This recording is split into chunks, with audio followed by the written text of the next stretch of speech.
الحمد لله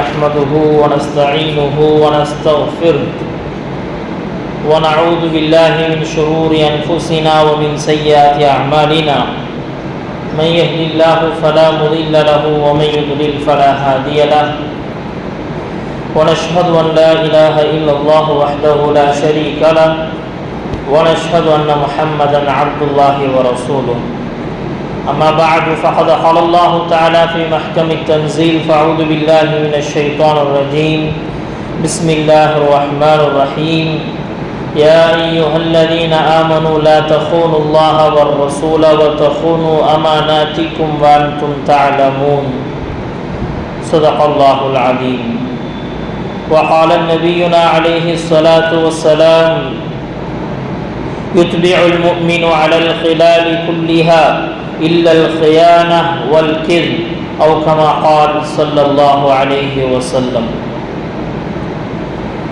கண்ணியமிக்க அல்லாஹ்வின் நல்லடியார்களே,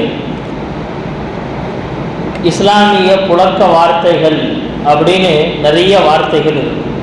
அதாவது இந்த வார்த்தைகள் ஒரு முஸ்லீமுக்கு சொன்னால் மட்டும்தான் புரியும். உதாரணமாக சலாம் சொல்லு அப்படின்னு நம்ம குழந்தைக்கு சொன்னாலும் அதுக்கு என்ன ரியாக்ஷன் கொடுக்கணுங்கிறது தெரியும். இந்த சலாத்தை குழந்தைகளுக்கு நாம் இந்த அரபி வார்த்தையோடு புரிய வைத்திருக்கிறோம். அதே மாதிரி நிறைய வார்த்தைகளை நம்முடைய வாழ்க்கையில் பார்க்கலாம். அதே மாதிரி இன்னைக்கு நாம் பேசப்படக்கூடிய ஒரு வார்த்தை என்னன்னா அமானிதம். அமானிதத்தை பேணுதல். அமானிதத்தை பேணுதல், நான் இந்த பொருளை கொடுத்து வச்சிருக்கேன், இது அமானிதம் அப்படின்னு நம்ம சொல்கிறோம். பொதுவாக இந்த அமானிதம் அப்படிங்கிற இந்த அரபி வார்த்தைக்கு நம்மிடத்தில் ரொம்ப குறுகிய வட்டத்தில் உள்ள ஒரு அர்த்தம் இருக்கு. என்ன அப்படின்னு சொன்னால், ஒருத்தர் ஒரு பொருளை என்கிட்ட கொடுத்து வச்சிருக்கிறாரு, அவர் திரும்ப கேட்கும் பொழுது அந்த பொருளை நான் அவரிடத்துல ஒப்படைச்சிடணும். அப்படி ஒப்படைத்து விட்டால் இவர் யாருங்க? இவர் அமானிதத்தை பேணியவர். ஒருத்தர் கொடுத்து வச்ச பொருளை சரியா திரும்ப கொடுக்கல அப்படின்னா இவர் யாருங்க? இவர் மோசடிக்காரன். இது பொதுவாக நம்முடைய வாழ்க்கையில் புழக்கத்தில் உள்ளது. ஆனால் இந்த அமானிதம் அப்படிங்கிறது வெறும் கொடுத்து வைத்த பொருளை பாதுகாத்தல் அப்படிங்கிறதோடு மட்டும் நின்று விடல. ஷரியத்துடைய பார்வையில இதனுடைய வட்டம் ரொம்ப பெருசு. இதனுடைய வட்டம் ரொம்ப பெருசு. அதாவது ஒருத்தருக்கு கொடுக்கப்பட வேண்டிய உரிமைகள் கொடுக்கப்பட்டால் கொடுத்தவர் அமானிதத்தை பாதுகாத்துள்ளார். கொடுக்க வேண்டிய உரிமைகள் கொடுக்கப்படாமல் இருந்தால் அமானிதத்தில் மோசடி ஏற்பட்டுள்ளது. இது பொருளாக இருக்கலாம், உரிமைகளாக இருக்கலாம், எது வேண்டுமானாலும் இருக்கலாம்.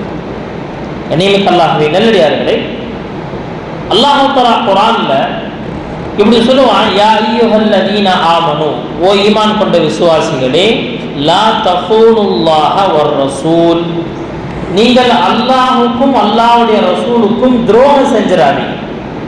அல்லாஹ்வுக்கும் அல்லாஹ்வுடைய ரசூலுக்கும் துரோகம் செய்து விட வேண்டாம். துரோகம் அப்படிங்கிறது எப்படிங்க? அமானிதத்துக்கு நேர் எதிரான ஒன்று. நம்பிக்கை ஊட்டுதல் அப்படின்னு ஒன்று, நம்பிக்கைக்கு மாற்றமானது துரோகம். உன்னை நம்பினேன், எனக்கு என்ன செஞ்சுட்டான்? அவன் துரோகம் பண்ணிட்டான். நம்பியவர் துரோகம் இழைக்கப்பட்டுட்டால் அந்த இடத்துல என்ன அப்படின்னு சொன்னா ஒரு மோசடி நிகழ்ந்திருக்கு அப்படிங்கிறத நாம நம்முடைய வாழ்க்கையில பார்க்கிறோம். இத அல்லாஹ் தஆலா நம்மளை பார்த்து சொல்றான், அல்லாஹ்வுக்கு நீங்க எந்த துரோகமும் செஞ்சிடாதீங்க, அல்லாஹ்வுடைய ரசூலுக்கு நீங்கள் துரோகம் செய்து விட வேண்டாம். அல்லாஹ்வுடைய ரசூலுக்கு துரோகம் செய்தல் அப்படிங்கிறது கூட ஓரளவு விளங்குது. அல்லாஹ்வுக்கு என்ன நாம துரோகம் செஞ்சிட போறோம்? கண்ணியமிக்க அல்லாஹ்வின் நல்லடியார்களே, அல்லாஹுக்கு செய்கிற துரோகம் என்ன தெரியுமா? அல்லாஹு தஆலா இந்த வாழ்க்கையை என்ன நோக்கத்திற்காக கொடுத்தானோ அந்த நோக்கத்தின்படி செயல்படுத்தாமல் நம்முடைய வாழ்க்கையை நம்முடைய மனசுக்கு தோன்றியபடி நிகழ்த்துவது, நடத்துவது, செயலாற்றுவது எல்லாமே அல்லாஹ்வுக்கு செய்யக்கூடிய துரோகம். சரி, இதனால அல்லாஹ்வுக்கு ஏதாவது நஷ்டம் இருக்கா அப்படின்னா எந்த நஷ்டமும் கிடையாது. அல்லாஹ்வுக்கு எந்த நஷ்டமும் கிடையாது. அதற்கடுத்து வசனத்தில் அல்லாஹ் தஆலா சொல்லுவான், வதஃபூனு அமானாத்திக்கும் வஅன்தும் தஅலமூன், அதே போல உங்களுடைய பிற அமானிதங்களிலும் நீங்கள் மோசடி செய்து விட வேண்டாம். இதுல அல்லாஹு தஆலா அமானிதங்களை ரெண்டா பிரிச்சிருவோம். ஒன்னு என்ன அப்படின்னு சொன்னா, அல்லாஹுக்கும் அல்லாஹுடைய ரசூலுக்கும் செய்ய வேண்டிய கடமை, இன்னொன்னு மனிதர்களுக்கு செய்ய வேண்டிய கடமைகள். இந்த ரெண்டுலையுமே என்ன செய்யக்கூடாதுன்னா, ஒரு மனிதன் மோசடிக்காரனாக இருக்கக்கூடாது. இதைக்கு அல்லாஹ் தஆலா விரும்புறான். நீங்க அல்லாஹுக்கும் மோசடியாளர்களாக இருக்கக்கூடாது, மனிதர்களுக்கும் மோசடியாளர்களாக இருக்கக்கூடாது. நல்லடியே, இந்த மோசடி செய்தல், இந்த துரோகம் செய்தல் அப்படிங்கிறது எவ்வளவு மோசமான குணம் அப்படிங்கிறது எல்லாத்துக்குமே தெரியும். வாழ்க்கையில ஒவ்வொருத்தரும் ஒவ்வொரு கட்டத்துல அதை அனுபவிச்சிடும். கூடவே இருந்தா என்ன செஞ்சுட்டான், ஏமாத்திட்டான், இது ஒரு துரோகம். கூடவே இருந்தா என்ன செஞ்சுட்டான்னு சொன்னா, கூடவே இருந்து என்னுடைய சொத்துக்களை அபகரித்து கொண்டான். சகோதரன் கூடவே இருந்து என்ன செஞ்சான், அவன் பெரிய சகோதரன் இன்னொரு சகோதரனுடைய பொருளை அபகரிச்சுட்டான். பக்கத்து கடைக்காரனா இருந்தாங்க, என்ன செஞ்சுட்டான், எப்படியோ சூழ்ச்சி பண்ணி என்னுடைய கடையை வாங்கிட்டான். என்னுடைய வியாபாரத்துல என்ன செஞ்சான்னு சொன்னா, அவன் ஒரு விதமான சுரக்கத்தை ஏற்படுத்திட்டான். இப்படி என்ன செய்யறான்னா, ஒவ்வொருத்தரும் ஒவ்வொரு விதமான இந்த துரோகத்தை நம்முடைய வாழ்க்கையில் அனுபவிச்சிருக்கும். அல்லாஹ் சுப்ஹானஹு வ தஆலா என்ன செஞ்சான்னா, இந்த எல்லா துரோகத்தையும் தடுக்கிறான். இது ஆக கெட்ட குணம். எனவே இதன்படி ஒரு மனிதர், குறிப்பாக ஒரு முஸ்லீம் செயல்படுவது ஆகப்பெரிய குற்றம் என்பதாக அல்லாஹ் தஆலா நமக்கு குர்ஆனின் மூலமாக தெளிவுபடுத்துறான். நபி ஸல்லல்லாஹு அலைஹி வஸல்லம் அவங்க ஒரு ஹதீஸ்ல ரொம்ப அழகா சொல்லி காட்டுவாங்க, யுத்பிஉல் முஃமினு அலல் ஹிலாலி குல்லிஹா. ஒரு முஃமின் இடத்துல நல்லது தீயது என எல்லா குணங்களும் இருக்கும். நல்லது தீயதுங்கிற எல்லா குணமும் இருக்கும். ஆனா ரெண்டு குணம் அவன்கிட்ட இருக்கவே இருக்காது. உண்மையான ஒரு முஃமின், அல்லாஹ்வுக்கு கட்டுப்பட்டவன், உண்மையான ஒரு முஸ்லீம் அப்படின்னா அவன்கிட்ட நல்ல தீய எல்லா கெட்ட பழக்கங்களும் இருக்கலாம், எல்லா நல்ல பழக்கங்களும் இருக்கான். மனிதன் அப்படின்னு சொன்னாலே பிளஸ் அண்ட் மைனஸ், அவனுக்குள்ள நல்லதும் இருக்கும் கெட்டதும் இருக்கும். ஆனா ஒரு முஃமினை பொறுத்த வரைக்கும் ரெண்டு சுபாவம், ஆக மோசமான சுபாவம் அது அவனுக்குள்ள இருக்காதுங்க. அது என்ன? இல்லல் கியானத வல் கிذب, ஏமாற்றுதலும் மோசடியும் பொய்யும் அவனிடத்துல இருக்காது. ஒரு சமயம் நபி ஸல்லல்லாஹு அலைஹி வஸல்லம் அவர்களிடத்தில் கேட்கப்பட்டுச்சு, யா ரசூலல்லாஹ், ஒரு முஃமின் கோழையாக இருக்க முடியுமா? ஒரு முஃமின் கோழையாக இருக்க முடியுமா? நபி அவங்க சொன்னாங்க, இருக்க முடியும். முஃமின் அல்லாஹ்வை நம்பியவர், அவருக்குள்ள மன தைரியம் இல்லாம போலாமா? போகலாம். அவன் கோழையாக இருக்க முடியும். சஹாபாக்களில் ஒரு சஹாபி அப்படி இருந்தாங்க. அவர் போருக்கே போக மாட்டார். ஒரு விதமான ஒரு கோழைத்தனம். இது நல்ல பண்பு இல்லைங்கிறது வேற விஷயம். ஆனால் ஒரு முஃமின் இடத்துல இந்த குணம் வருமானா வரும், கோழைத்தனம் ஏற்படும். அதுக்கடுத்து கேட்டார், ஒரு முஃமின் கஞ்சனாக இருக்க முடியுமா? சொன்னாங்க, கஞ்சனாகவும் இருக்கலாம், கஞ்சனாக கூட இருக்க முடியும். அதாவது ஈமானும் கோழைத்தனமும் ஒன்று சேருமா? ஒன்று சேரும். ஈமானும் கஞ்சத்தனமும் ஒன்று சேருமா? ஒன்று சேரும். அதுக்கடுத்து கேட்டாங்க, யாரும் சொன்னா, ஒரு முஃமின் பொய்யனாக இருக்க முடியுமா? நபி அவங்க சொன்னாங்க, ஒரு முஃமின் பொய்யனாக இருக்க முடியாது. ஒரு முஃமின் ஏமாற்றுக்காரனாக இருக்க முடியுமா? நபி அவங்க சொன்னாங்க, ஒரு முஃமின் ஏமாற்றுக்காரனாக இருக்க முடியாது. ஒரு முஃமின் ஏமாற்றுக்காரனாக இருக்க முடியாது. நிமித்தல்லாஹ் நல்லடியார்களே, இன்னொரு ஹதீஸ்ல நபி அவங்க சொல்லுவாங்க, ஆயத்துல் முனாஃபிகி ஸலாஸ், நயவஞ்சகன் துரோகியினுடைய அடையாளம் 3. அவன் மார்க்கத்துக்கும் துரோகி, அவன் சமூகத்துக்கும் துரோகி, எல்லா இடத்திலும் அவன் துரோகி. அவனுடைய அடையாளம் 3. நயவஞ்சகன்னா என்னங்க? நமக்கு முன்னாடி ஒரு மாதிரி பேசுவார், நம்மளை பத்தி என்ன செய்வார்னா வேற இடத்துல அவனுக்கு அங்க லாபம் கிடைக்கும் போது நம்மளை என்ன செய்வாங்க சொன்னா அங்க கவுத்தி பேசிடுவோம். ஒரு பக்கம் முஸ்லீமை போல வேடமிட்டு முஸ்லீம்களுக்கு சாதகமானவனை போல நடிப்பார். இன்னொரு பக்கம் போகும்போது என்ன ஆகும் அப்படின்னு சொன்னா அவன் அவர்களுக்கு சாதகமாக விடுவான். இஸ்லாமிய வரலாறு முழுக்க இந்த துரோகத்தால் நிறைந்திருக்கு.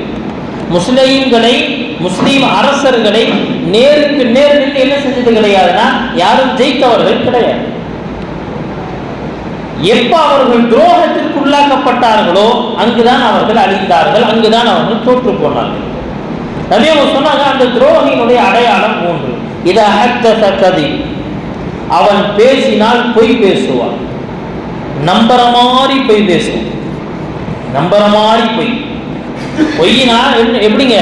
அவன் பேசுறது அப்படி இதுதான் உண்மையாக இருக்குமோ அப்படின்னு நம்புற மாதிரி போய் பேசுறது. இதா ஹத்தஸ கதிப் வ இதா துமின கான. சொன்னாங்க நம்பினால் மோசடி செய்வான், நம்பினால் மோசடி செய்வான். வ இதா வஅத அக்லஃப. அவங்களுக்கு ஏதாவது வாக்குறுதி கொடுத்தால் அதற்கு மாற்றம் செஞ்சு விடுவான். இதை செஞ்சு கொடுக்குறப்பா, நீ என்னுடைய இந்த காரியத்தை செஞ்சிரு அப்படி என்ன செய்வான், நம்மள்கிட்ட பேசுவான். ஆனா அவனுடைய காரியம் நடந்தோட நம்மளை கட்டி விட்டுருவோம். சொன்னாங்க இதுதான் துரோகிகளுடைய 3 அடையாளங்கள்.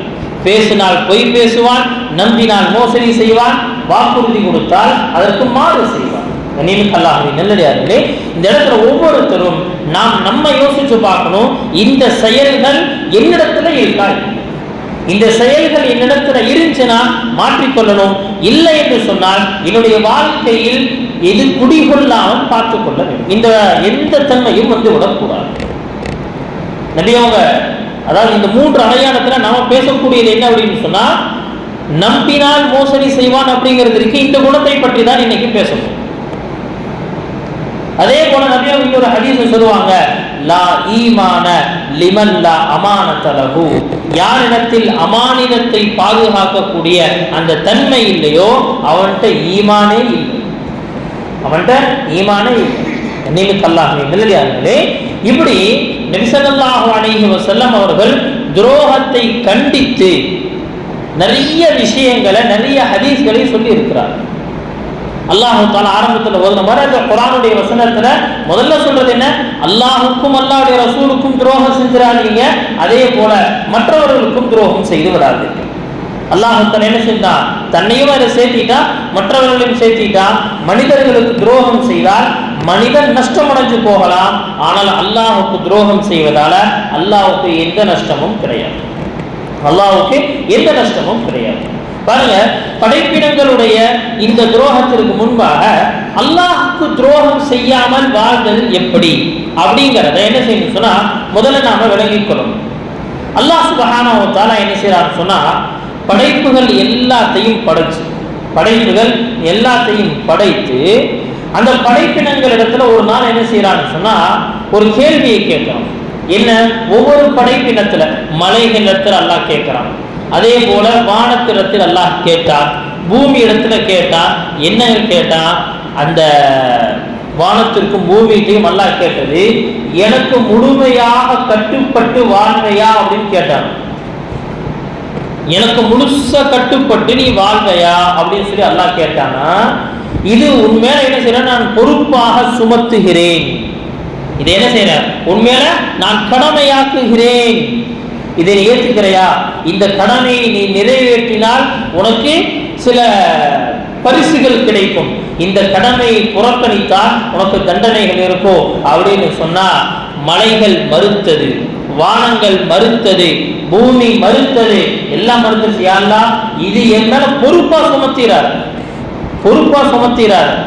எனக்கு மனசுக்கு பிடிச்சாலும் சரி பிடிக்காட்டியும் சரி என்ன செய்யறேன், நான் உனக்கு கட்டுப்பட்டு நடந்துக்கிறேன். வானங்கள் இதைத்தான் சொன்னது, அதைனா தாயிரி. அல்லாஹ் தஆலா சொன்னா, நீ உனக்கு மனசுக்கு பிடிச்சாலும் சரி பிடிக்காவிட்டாலும் சரி நீ என்ன செய்ய, எனக்கு கட்டுப்பட்டுதான் ஆகணும் அப்படின்னு சொன்ன நேரத்துல அந்த வானங்கள் சொல்லுச்சா, பூமியில் சொல்லுச்சா, அதைனா தாயிரி, யா அல்லாஹ் மனசுக்கு பிடிச்சி உனக்கு கட்டுப்பட்டு போய்க்கிறேன், ஆனால் இதை என் மீது பொறுப்பாக கொடுத்து இதுக்கு கேள்வி கேட்கறது அப்படிங்கிற லெவலுக்கு நான் வரல. அல்லாஹ் தஆலா என்ன செய்றான், குர்ஆன்ல சொல்லி காட்டுறான், இன்னா அரமல் அமானத அலஸ் ஸமாவாதி வல் அர்தி வல் ஜிபால். வானங்கள், பூமிகள், மலைகள் எல்லாத்துக்கும் இந்த பொறுப்பை கொடுத்தோம், இந்த பொறுப்பை கொடுத்தோம், இந்த அமானிதத்தை நீ நிறைவேற்ற அப்படின்னு சொன்னோம். ஃபஅபைன அன் யஹ்மில்ஹா. எல்லாம் மறுத்துட்டாங்க, நான் ஏத்துக்க மாட்டேன். ஆனா என்ன ஆச்சுங்க, ஃபஅபைன அன் யஹ்மில்ஹா வ அஷ்ஃபக்ன மின்ஹா வ ஹமலஹல் இன்சான். மனுஷன் இதை ஏத்துக்கிட்டான், மனுஷன் என்ன செஞ்சான், எல்லாம் ஏத்துக்கிட்டான். எங்க வச்சு, நம்முடைய உயிர்கள் எல்லாத்தையுமே அல்லாஹ் தஆலா என்ன செஞ்சானா, ஒரு இடத்துல சங்கமிக்க வைத்திருந்தான். அல்லாஹுக்கு முன்பாக இந்த உயிர்கள் எல்லாமே இருந்துச்சு, இப்போ உடல்ல இருக்கு. அந்த இடத்துல ஆலமே அர்வாஹ் என்று சொல்லப்படக்கூடிய அந்த இடத்துல வெறும் உயிர்கள் மட்டும் இருந்துச்சு. அந்த இடத்துல அல்லாஹ் நம்மளை பார்த்து கேள்வி கேட்டான், அலஸ்து பி ரப்பிக்கும், நான் உன்னுடைய ரப் இல்லையா அப்படின்னு கேட்டப்போ பாலும் பலா, அது என்ன டவுட், எல்லாம் அதுல சந்தேகமே கிடையாது, அதுல எந்த சந்தேகமும் கிடையாது அப்படின்னு சொல்லி என்ன செஞ்சோம், அல்லாஹ் தஆலா அந்த பொறுப்பை நம்மிடத்துல ஒப்படைத்து இந்த உலகத்தில் வாழும் பொழுது உனக்கு எல்லா வசதிகளையும் நான் செய்து தருவேன். அல்லாஹ் தஆலா பொறுப்பை கொடுத்து சும்மா உட்கார். ஒருத்தருக்கு என்ன செஞ்சாருன்னு சொன்னா, ஒரு வேலை கொடுக்குறோம், என்னங்க அப்படின்னா இங்கிருந்து மெட்ராஸுக்கு போய் நீ ஒரு வேலையை செஞ்சுட்டு வரணும் அப்படின்னு சொல்லிட்டா அவன் என்ன கேட்பான், போறதுக்கு உண்டான செலவுகள் இருக்கு, உணவு இருக்கு, தங்கக்கூடிய இது இருக்கு, நான் எந்த இடத்துக்கு போகணும், என்ன வேலை இருக்கணும், அங்க போகும்போது என்னென்ன பேப்பர்ஸ் தேவைப்படும், எல்லாத்தையும் சொன்னாதான் எல்லா வேலையும் போய் சரியா செஞ்சுட்டு வர முடியும். எதுவுமே கொடுக்காம மெட்ராஸ் இந்த இடத்துக்கு போனீங்கன்னா அந்த இடத்துல உனக்கு ஒரு வேலை வச்சிருக்கு நீ போ அப்படின்னா எப்படி போவ? அல்லாஹ் தஆலா சொல்றான், மனிதனே உனக்கு நான் என்ன செய்றேன், இந்த உலகத்துக்கு போன பிறகு எல்லா வசதிகளையும் செஞ்சு கொடுப்பேன். உனக்கு உணவை கொடுப்பேன், தண்ணீரை கொடுப்பேன், காற்றை கொடுப்பேன், வாழ்க்கைக்கு உண்டான இடத்தை கொடுப்பேன், அதே போல உனக்கு மனைவியை கொடுப்பேன், குழந்தைகளை கொடுப்பேன், ஆரோக்கியத்தை கொடுப்பேன், வாலிபத்தை கொடுப்பேன், எல்லாத்தையுமே கொடுத்துருவேன். ஆனா ஒன்னே ஒண்ணு என்ன தெரியுமா, நான் எப்படி சொல்லணும் அந்த மாதிரி நீ நடக்கணும், நான் என்ன வேலை சொல்லணும் அந்த வேலையை செஞ்சுட்டு வரணும். இப்படி செஞ்சுட்டு வந்துட்டேன் அப்படின்னு சொன்னா உனக்கு என்ன செய்யறேன்னு சொன்னா சொர்க்கத்தை தருவேன். இந்த வேலையை செய்யாமல் வந்து விட்டால் நீ செல்ல வேண்டிய இடம் நரகம். அல்லாஹ் தஆலா சொல்றான், இந்த பொறுப்பை மனிதன் அங்கீகரித்துக் கொண்டான். மனிதன் அங்கீகரித்துக் கொண்டான். நம்ம எல்லாமே சொல்லியிருக்கோம், நாங்க எப்பங்க சொன்னோம் அப்படின்னு கேட்கக்கூடாது. நமக்கு சொன்ன மாதிரி ஞாபகமே இல்லையே, நமக்கு சொன்ன மாதிரி ஞாபகமே இல்லைன்னா அல்லாஹ் அதைத்தான் நமக்கு குர்ஆன்ல ஞாபகப்படுத்தி விட்டான். உனக்கு இப்ப ஞாபகம் இல்லை, ஆனால் அந்த இடத்தில் நீ என்ன செஞ்சேன்னு சொன்னா நீ எல்லாத்தையும் அங்கீகரித்துக் கொண்டாய். நல்லவே அந்த அங்கீகாரத்துக்கு பிறகு இந்த உலகத்தில் அல்லாஹ் சுப்ஹானஹு வ தஆலா என்ன செஞ்சா ஒரு வாழ்க்கையை கொடுத்தா. இந்த வாழ்க்கை எப்படிப்பட்ட வாழ்க்கை, இது அமானிதமான வாழ்க்கை. அல்லாஹ் நமக்கு தந்த அமானிதமான வாழ்க்கை. இதுல ரொம்ப சிம்பிளான ஒரு உதாரணத்துக்கு புரிய வைக்கணும் அப்படின்னு சொன்னா, வெளிநாடுகளை எடுத்துக்கிட்டோம் அப்படின்னு சொன்னா அந்த வெளிநாடுகள்ல வந்து ஏர்போர்ட்டுக்கு வெளியில என்ன செய்வாங்கன்னா எழுதியிருப்பாங்களா, ரெண்ட் ஏ கார், கார் வாடகைக்கு வேணா எடுத்துக்கலாம், எடுத்து 2 நாளோ 3 நாளோ என்ன செய்யலாம்னு சொன்னா நீங்க அதை பயன்படுத்தலாம். இப்போ அந்த காருடைய சீட்ல என்ன செய்யறேன்னா டிரைவர் சீட்ல நான் உட்கார்ந்து இருப்பேன், ஸ்டேரிங்கினுடைய கையில் இருக்கு, எனக்கு முழு ரைட்ஸ், நான் இந்த நாட்டுல எங்கு வேண்டுமானாலும் செல்லலாம். ஆனா என்ன அப்படின்னு சொன்னா அவன் ஒரு சில கட்டுப்பாடுகளை விதிச்சிருப்பான், ரெஸ்ட்ரிக்ஷன். ஒண்ணும் இல்லைங்க, ஒரு சின்ன யூடியூப் அதை என்ன செய்யறாருன்னா ஒருத்தர் ரன் பண்றாரு அப்படின்னு சொன்னா அவன் யூடியூப்ல என்ன செய்யறான்னு சொன்னா அவன் சில கட்டுப்பாடு விதிகளை கொடுத்தான். வாட்ஸ்அப் தளங்களை பயன்படுத்துறோம், வாட்ஸ்அப்ல என்ன சில கட்டுப்பாடுகள் இருக்கு, ஃபேஸ்புக்கை பயன்படுத்துறோம், சில கட்டுப்பாடுகள் இருக்கு. இந்த கட்டுப்பாடுகளை யார் மீறுகிறாரோ என்ன ஆகுன்னு சொன்னா அந்த தளம் முடக்கப்படும். வாட்ஸ்அப் இனிமேல் பயன்படுத்த முடியாது, யூடியூப் இவரே என்ன செய்ய முடியாது, இனிமேல் இவர் பயன்படுத்த முடியாது. ஏன், அவன் வரம்பை மீறி விட்டான். எல்லா ரைட்ஸும் இருக்கு, ஆனால் சில கட்டுப்பாடுகள் இருக்கு. கார் வாடகைக்கு வந்துருச்சு, ஆனாலும் சில கட்டுப்பாடுகள் இருக்கு. ஒரு வீட்டை வாடகைக்காக நாம் எடுத்திருக்கிறோம், அந்த வீட்டில் தங்குறோம், அந்த வீட்டில் தூங்குகிறோம், அந்த வீட்டில் என்ன செய்யறோம்னு சொன்னா சாப்பிட்றோம், எல்லா வேலையும் செய்யறோம். ஆனாலும் கூட அந்த வீடு நமக்கு சொந்தமானதல்ல, அந்த கார் நமக்கு சொந்தமானதல்ல, எதுவும் நமக்கு சொந்தமானதல்ல. சில கட்டுப்பாடுகள் இருக்கு, அந்த கட்டுப்பாடுகள் மீறப்பட்டு விட்டால் அது நம்மிடத்திலிருந்து பறிக்கப்பட்டு விடும். இதெல்லாம் உலகத்தை நம்ம பார்க்கறது. இதே போலதான் இந்த உடலுக்குள்ள அல்லாஹ் சுப்ஹானஹு வ தஆலா இந்த உடலை ஒரு கார் மாதிரி ஆக்கி என்ன செஞ்சாரு, நம்முடைய உயிரை இதுக்குள்ள போட்டு அல்லாஹ் தஆலா சொல்லிட்டா, நீ இந்த கையை பயன்படுத்தலாம், இந்த காலை பயன்படுத்தலாம், கண்ணை பயன்படுத்தலாம், எல்லா இந்த உடல் இருக்கக்கூடிய எல்லாமே உனக்கு சொந்தமானது. இது உனக்கு எப்ப தேவையோ என்ன தேவையோ என்ன செய்வேன்னா அந்த உடல்ல அந்த மாற்றங்களை நான் கொடுத்து கொண்டே இருப்பேன். பசி வந்துருச்சு அப்படின்னு சொன்னா தானா உடம்பு சொல்லும், பசிக்குது, இப்ப ஏதாவது சாப்பிடணும். தாகம் தேவைப்படுது, தண்ணி தேவைப்படுதுன்னு சொன்னா தாகங்கிற ஒரு சாஃப்ட்வேர் எல்லாம் இன்ஸ்டால் பண்ணி இருக்கிறான், அந்த சாஃப்ட்வேர் என்ன செய்ய ஒர்க் ஆக ஆரம்பிச்சிடும், தண்ணி குடிக்க வேண்டியது ஏற்பட்டுரும். வெயில் அடிக்குது, தானா என்ன செய்யும் சொன்னா மனசு சொல்லும், எங்காவது நிழலின் பக்கம் ஒதுங்கி விடு. மழை வருது, ரொம்ப கடுமையான மழை, தானா நம்முடைய உடம்புக்குள்ள இருக்கக்கூடிய அந்த சாஃப்ட்வேர் வேலை செய்ய ஆரம்பிக்கும், ஒரு பக்கமா ஒதுங்கிடு. நல்லடியார்களே, பிறக்கிறோம், பிறக்கும் பொழுதே என்ன இல்ல, வாயில பல்லே இல்ல, பொக்கவாயா பிறக்கிறோம். அல்லாஹ் தஆலா என்ன செய்யறான், கொஞ்ச நாள் பிறகு பற்களை தருகிறான். பிறக்கும் பொழுது கைகளில் பிடிக்கக்கூடிய சக்தி இல்ல, பிடிக்கக்கூடிய சக்தியை கொடுக்கிறான். பிறக்கும் பொழுது சிந்திக்கக்கூடிய ஆற்றல் இல்ல, கொஞ்ச நாளுக்கு பிறகு சிந்திக்கக்கூடிய அந்த ஆற்றலை தருகிறார். அதற்கடுத்து கால்களில் நடக்க சக்தி இல்ல, நடப்பதற்குண்டான ஆற்றலை அல்லாஹ் தருகிறார். பிறந்தவுடன் என்ன சாப்பிடணும் தெரியல, என்ன சாப்பிடணும் நமக்கு தெரியல, தாயுடைய மார்பில பாலை அல்லாஹ் உருவாக்குகிறார். நல்லடியார்களே, இப்படி படிப்படியாக நமக்கு என்ன தேவையோ எல்லாத்தையும் உருவாக்கி அல்லாஹ் தஆலா சொன்ன ஒரே விஷயம், இந்த வாழ்க்கை நான் கொடுத்த அமானிதம், இதனை சரியா பாதுகாத்து நான் சொன்ன முறைப்படி, என்னுடைய ரசூல் காட்டிய முறைப்படி நீ வாழ்ந்துட்டு வந்து, இந்த ரசூல் காட்டிய முறைப்படி நீ வாழ்ந்துட்டு வந்துரு. இந்த உலகத்தை விட்டு நீ கண்களை மூடும் பொழுது உனக்கான சொர்க்கம் காத்திருக்கிறது, உனக்கான சொர்க்கம் காத்திருக்கிறது. அந்த சொர்க்கம் எப்படிப்பட்டது? மாலா ஐனுன் ராஅத், எந்த கண்ணும் இதுவரைக்கும் பார்த்திருக்காது, வலா உதுனுன் சமிஅத், எந்த காதும் இதுவரைக்கும் கேட்டிருக்காது, அப்படிப்பட்ட விஷயங்கள் அதில் இருக்கும். வலா கதர ஃபீ கல்பி ரஜுல், யாருடைய உள்ளத்திலும் இப்படி எல்லாம் இருக்கும் அப்படின்னு இமேஜினேஷன் கூட இருக்காது.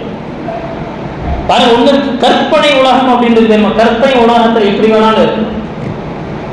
அவன் படுத்திருக்கிறது தெருவில் இருக்கலாம், ஆனால் அவனுடைய கனவு கற்பனையில் அவன் எங்க இருக்கிறான், மாளிகையில் இருக்கிற மாதிரி இருக்கலாம், அல்லது நிலவில் இருப்பதை போல இருக்கலாம். இந்த உலகத்திலே ஒரு மனிதனிடத்தில் இருக்கக்கூடிய இந்த உலகத்தின் படைப்புகளிலேயே ரொம்ப ஃபாஸ்ட், ஹை ஸ்பீடு, இந்த உலகத்துல எந்த வண்டியும் கிடையாது. ஒரு மனிதனுடைய கற்பனை மட்டும்தான் அவ்வளவு ஸ்பீடா போகும். நினைச்ச அடுத்த செகண்ட் நான் நினைவுல இருக்கிற மாதிரி என்ன செய்ய முடியும், யோசிக்க முடியும்.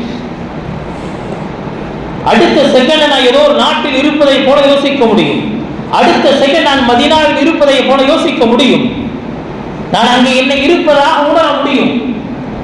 நீங்க அல்லாஹ்வே நல்லடியார்களே, அல்லாஹ் சுப்ஹானஹு வ தஆலா நபியோட ஹதீஸ் சொல்றாங்க, எவ்வளவு கிரியேட்டிவா யோசிக்கக்கூடிய மக்கள் இருந்தாலும் சொர்க்கத்தை பத்தி என்ன செஞ்சிட முடியாது, அப்படிலாம் யோசிக்கவே முடியாது. அப்படிப்பட்ட சொர்க்கம் உங்களுக்கு இருக்கு. ஒரே ஒரு விஷயம், உலகத்துடைய வாழ்க்கை ஆக சுருக்கமான வாழ்க்கை.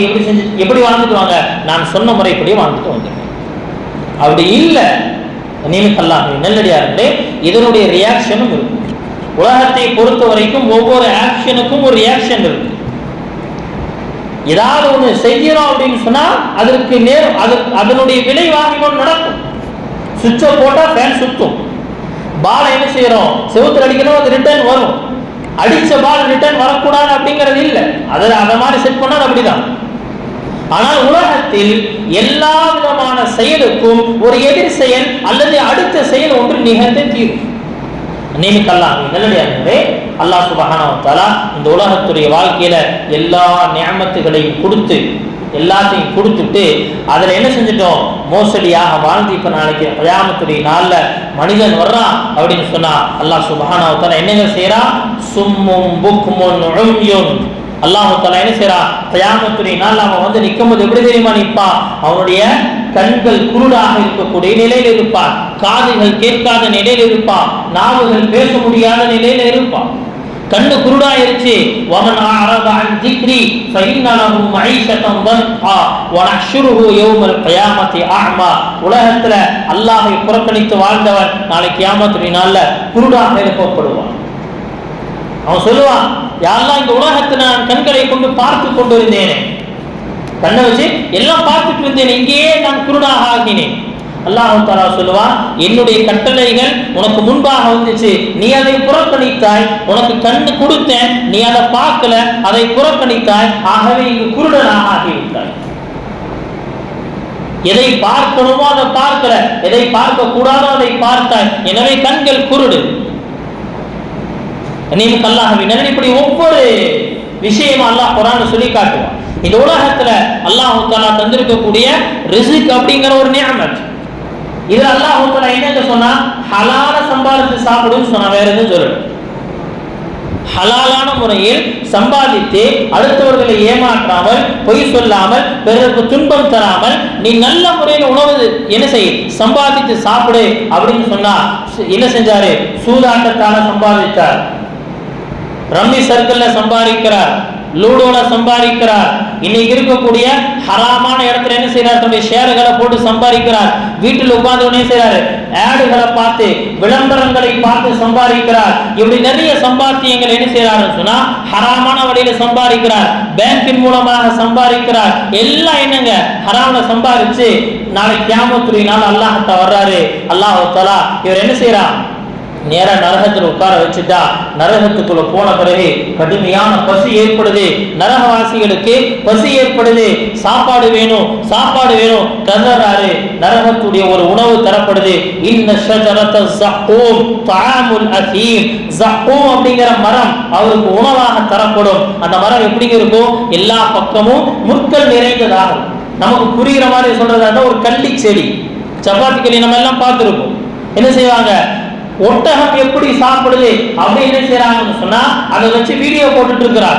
ஒட்டகம் இது எப்படி சாப்பிடுது அப்படின்னு சொல்லி அல்லாஹ்வுடைய வல்லமை இப்படி இருக்கு அப்படின்னு சொல்லிட்டு இருக்கிறாங்களே, இதே அந்த கள்ளி செடி முட்கள் நிறைந்த செடிகள் அவருக்கு தரப்படும். அல்லாஹ் தஆலா சொன்னா தஆமுல் அஸீம், பாவிகளின் உணவு இதுதான். தொண்டைக்குள்ள இறங்கவும் செய்யாது, அவர் எடுத்து துப்பவும் முடியாது, தொண்டையில இறங்கவும் செய்யாது, துப்பவும் முடியாது, அப்படியே தொண்டையில நின்று இருக்கோ. என்ன செய்வாரு, தண்ணி கொடுங்க தண்ணி கொடுங்க அப்படின்னு சொல்லி என்ன செய்வாரு, கத்துவாரு. இப்ப என்ன செய்யப்படும் சொன்னா அவருக்கு தண்ணீர் வழங்கப்படும். தண்ணீர் என்ன தெரியுமா, நரகவாசிகளுடைய அந்த புண்ணிலிருந்து வந்த சீரும் சலமும் ஒரு இடத்தில் ஒன்று சேர்க்கப்பட்டு அந்த ஒன்று சேர்க்கப்பட்டதை கொதிக்க வைக்கப்பட்டு அவனுக்கு தரப்படும். அதை அவனுக்கு குடிப்பாட்டப்படும். அல்லாஹ் குர்ஆன்ல சொல்லி காட்டுறா, அதை குடித்தவுடன் எப்படி தெரியுமா ஆகும், அவனுடைய தொண்டைக்குள் கீழே இறங்கும் பொழுது உள்ள இருக்கக்கூடிய எல்லா பார்ட்ஸும் அந்து போயிடும், எல்லா பார்ட்ஸும் அந்து போயிடும். நீங்க நல்லடியார்களே, அல்லாஹ் இவ்வளவு கடுமையான தண்டனை கொடுக்கிறான்னு சொன்னா சும்மா கொடுக்கல, அதற்கு நேர் மாற்றமான நியமத்துகளையும் அல்லாஹ் கொடுக்கிறான். அந்த நியமத்துகள் அனுபவிப்பதற்காக சின்ன சில கட்டுப்பாடுகளை கொடுத்திருந்தேன். ஏன் ஹராமை சாப்பிட்டாய், ஹராமை சாப்பிட்டதனுடைய விளைவு இதுதான். அல்லாஹ் தஆலா ஆடை எவ்வளவு அழகான கண்ணியமான முறையில் ஆடை கொடுத்திருக்கா. இந்த ஆடைகள் இன்னைக்கு என்ன ஆச்சுங்க, ஃபேஷன்களாக மாறிடுச்சு. இந்த ஆடைகள் மறைப்பதற்காக இல்ல, இந்த ஆடைகள் வெளிக்காட்டுவதற்காக மாறிடுச்சு. ஆடைகளை தாண்டி புர்காக்களும் மாறிடுச்சு, பிறரை கவர்ந்திருப்பதா. யார் இந்த உலகத்தில் ஆடைகளை பகட்டிற்காக அணிந்தார்களோ, பெருமைக்காக அணிந்தார்களோ, கெத்தா இருக்கணும் அப்படிங்கறதுக்காக அணிந்தார்களோ, பிறரை கவர வேண்டும் அப்படிங்கறதுக்காக அணிந்தார்களோ, இந்த ஆடைகளை அல்லாஹ் உருவி விட்டு சராபீலுஹும் மின் கத்திரான், அல்லாஹ் தஆலா சொல்லி காட்டுறான், தாரால் செய்யப்பட்ட நரகத்தினுடைய ஆடைகள் அவனுக்கு அணிவிக்கப்படும். அந்த ஆடை எப்படி தெரியுமா இருக்கும், அந்த ஆடை எப்படி இருக்கு தெரியுமா, கிதாபுகள் எழுதுறாங்க, அந்த கத்திரான் என்று சொல்லப்படக்கூடிய அந்த ஆடையில வீசக்கூடிய துர்வாடை எப்படி தெரியுமா இருக்கும். இந்த உலகத்தினுடைய எல்லா மனிதர்களும் ஒரு இடத்துல செத்து போய் கிடக்கிறாங்க, புதைப்பதற்கு ஆள் இல்லை. விலங்குகள் செத்து கிடக்கிறது, பாம்புகள் செத்து கிடக்கிறது, எலிகள் செத்து கிடக்கிறது, சிங்கங்கள் செத்து கிடக்கிறது, எல்லாமே செத்து ஒரே இடத்துல இருக்கு அப்படின்னு சொன்னா எப்படிப்பட்ட துர்வாடை வீசும் சொன்னாங்க ஃபகாஹாக்கள். அதை விட கடினமான துர்வாடை இந்த ஆடையில் இருக்குமா. என்ன காரணம், இது எதனுடைய ரியாக்ஷன்ங்க, இந்த ஆடையை அல்லாஹ் எதற்காக அணிவிக்க கொடுத்தானோ அந்த ஆடை என்ன செய்ய அதற்காக அணியவில்லை. ஆடைகளை குறைத்தார்கள், ஆடைகளை வேறு விதத்திற்காக பயன்படுத்தினார்கள். எனவே அந்த ஆடைக்கு பகரமாக வேறு ஆடை அணிவிக்கப்படும். அல்லாஹ் தஆலா இந்த உலகத்துல ஒவ்வொரு மனிதனுக்கும் வீடுங்கிற நியமத்து கொடுத்திருக்கா. ஒவ்வொருத்தருக்கும் விசாலமான வீடு அல்லாஹ் தஆலா கொடுத்திருக்கிறார். எதை கொடுத்திருக்கிறானோ அது அவருக்கு பொருத்தமானது. இந்த வீட்டுல என்ன செய்யல, அல்லாஹ்வை வணங்கக்கூடிய மக்கள் உருவாங்க. இந்த வீட்டுல என்ன செய்யப்படுதுன்னு சொன்னா அல்லாஹ்வுக்கு மாற்றமான அந்த மியூசிக்குகளும் அல்லாஹ்வுக்கு மாற்றமான விஷயங்களும் வீடுகளில் நடந்து கொண்டிருக்கு. அல்லாஹ்வுக்கு புறம்பான எல்லா காரியங்களும் வீடுகளில் நடக்குது. அல்லாஹ் தஆலா கியாமத்துல என்ன தெரியுமா செய்வான், அவர்களை ரொம்ப நெருக்கடியான ஒரு இடத்துல போட்டுருவான். என்ன செய்வாங்க, கத்துவாங்க, கதறுவாங்க. அவங்க சொல்லப்படும் மகானம் தையகா, மகானம் தையகா, ரொம்ப நெருக்கடியான இடத்துல அவர்கள் போடப்படும். ஒரே கூச்சல் சப்தமாக இருக்கும், ஒரே கூச்சல் சப்தமாக இருக்கும், யாரும் கேட்பதற்கு இல்லை.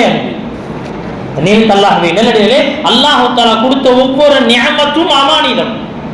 அல்லாஹ் நமக்கு தந்திருக்கக்கூடிய ஒவ்வொரு நியமத்தும் அமானிதம். இந்த அமானிதத்தை நாம் சரியாக பயன்படுத்தல, இந்த அமானிதங்களுக்கு செய்ய வேண்டிய கடமைகளை நாம் சரியாக செய்யல. கை அமானிதம், இந்த கையை ஹராமை விட்டு பாதுகாத்து வைத்திருக்க வேண்டும். கண் அமானிதம், ஹராமை பார்ப்பதை விட்டு பாதுகாத்திருக்கணும். காது அமானிதம், ஹராமை கேட்பதை விட்டு பாதுகாத்து வச்சிருக்கணும். கால் அமானிதம், ஹராமான இடங்களுக்கு செல்வதை விட்டு பாதுகாத்து வைத்திருக்கணும். இந்த சிந்தனை அமானிதம், அடுத்தவன் எப்படி கவுக்கிறது அப்படிங்கிறதுல பிறனுடைய முன்னேற்றத்திற்காக சிந்திக்க வேண்டும். இவை எல்லாம் அமானிதம், நம்மளுடைய வாழ்க்கையில கொடுக்கப்பட்ட எல்லாம் அமானிதம். இந்த அமானிதத்தை யார் பேணி பாதுகாப்பாரோ அவர் சொர்க்கத்தில் உயர்ந்த இடத்தில் இருப்பாங்க. எப்படிப்பட்ட சொர்க்கம்? அந்த சொர்க்கத்தை வர்ணிப்பதற்கு வார்த்தைகள் இல்லை. இந்த அமானிதத்தை யார் பேணவில்லையோ நரகத்தின் அடியாழத்திற்கு சென்று விடுவார்கள். அதனுடைய வேதனை வர்ணிப்பதற்கும் வார்த்தைகள் இல்லை. உதாரணங்களுக்காக அல்லாஹ் சில வார்த்தைகளையும் சில விஷயங்களையும் சில காட்சிகளையும் நமக்கு குர்ஆன்ல சொல்லி இருக்கிறான். ஹதீஸ் நபி அவங்க சொன்னாங்க. ஆனால் எல்லாத்தையும் சொல்லிட்டு இதையும் சொல்லிவிட்டார்கள், நான் சொன்னதெல்லாம் கொஞ்சம், இதற்கு மேல்தான் அனைத்து. சொர்க்கத்தினுடைய இன்பங்களை சொல்லிய நபி அவங்க என்ன சொன்னாங்க? இதெல்லாம் கொஞ்சம், இதை விட பன்மடங்கு இருக்கும். நரகத்தினுடைய வேதனைகள் எல்லாம் நான் சொன்னது கொஞ்சம், இதை விட கடினமாக இருக்கும். நல்லடியலே, அதனால நாம் வாழ்க்கையில் பணங்காசுகளை கொடுப்பது மட்டும் அமானிதமாக யோசிக்காமல் அதையும் தாண்டி நம்முடைய வாழ்க்கை ஒரு அமானிதம். இந்த அமானிதத்தை, இது அமானிதமாக கொடுக்கப்பட்ட இந்த வாழ்க்கையை அல்லாஹுக்கு பிடித்தமான முறையில் கழிக்க வேண்டும். அப்படி கழித்தால் இன்ஷா அல்லாஹ் ஆக உயர்ந்த சொர்க்கத்தில் இருப்போம். அல்லாஹ் சுப்ஹானஹு வ தஆலா அவன் தந்த இந்த வாழ்க்கை என்னும் அமானிதத்தை பேணி பாதுகாத்து நாளைக்கு கியாமத்துடைய நாளில் உயர்ந்த சொர்க்கத்தில் இருக்கக்கூடிய நற்பாக்கியத்தை நம் அனைவருக்கும் தந்தல்வானாக. வ ஆகிரு தஅவானா அனில் ஹம்துலில்லாஹி ரப்பில் ஆலமீன். சுன்னத்துல்லாஹி சுன்னத்துல்